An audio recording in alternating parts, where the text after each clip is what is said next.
മഴയാണെങ്കിലും കാറ്റാണെങ്കിലും ഇക്ക അവിടെ ഉണ്ടാവും അല്ലേ? ഞാൻ ഉണ്ടാവും. അത് ഏത് കൊടുക്കറ്റാണെങ്കിലും ഒരിക്കലുള്ള ഭക്ഷണം കഴിച്ചേ ഞാൻ വരാം അല്ലേ?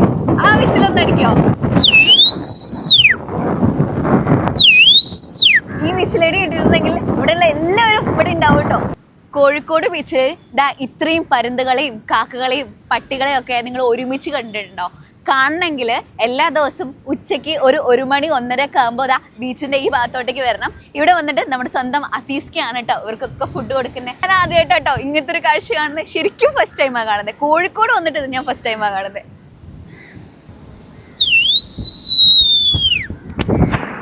മഴയൊക്കെ ആയതുകൊണ്ട് തന്നെ അസീസ്ക്കും ജോലിയൊക്കെ വളരെ കുറവാണ്. അപ്പോൾ സാമ്പത്തികമായിട്ട് ചെറിയ ബുദ്ധിമുട്ടുകളൊക്കെ ഉണ്ടാവും. അപ്പോൾ നിങ്ങൾക്ക് ആർക്കെങ്കിലും ഇങ്ങനെ ഇവർക്ക് ഫുഡൊക്കെ കൊടുക്കണം എന്ന് ആഗ്രഹം ഉണ്ടെങ്കിൽ അസീസ്ഖനെ കണ്ട് സംസാരിച്ചാൽ മതിയാവും. ഇന്ന് മുതൽ കാണുന്ന കാഴ്ചയാണ് അസീസ്ഖാൻ്റെ ഈ ഒരു കാഴ്ച. എനിക്കിത് അത്ഭുതമല്ല, പക്ഷെ ബാക്കിയുള്ളവർക്ക് അത്ഭുതമാണ്. പക്ഷെ മൂപ്പരോടൊക്കെ റെസ്പെക്റ്റാണ്. കാരണം ഇത്രയും വർഷമായിട്ട് മൂപ്പർ ഇതിനു വേണ്ടി സമയം കണ്ടെത്തുന്നുണ്ട്. നമ്മളൊക്കെ ജീവിക്കാൻ വേണ്ടിയിട്ട് പണിക്ക് പോയി കുടുംബം നോക്കണം. പക്ഷെ അതിൻ്റെ കൂടെ മൂപ്പർ ഇത് നോക്കുന്നുണ്ട്. അതൊക്കെ റെസ്പെക്റ്റ് ചെയ്യേണ്ട ഒരാളാണ് നമ്മൾ തീർച്ചയായിട്ടും.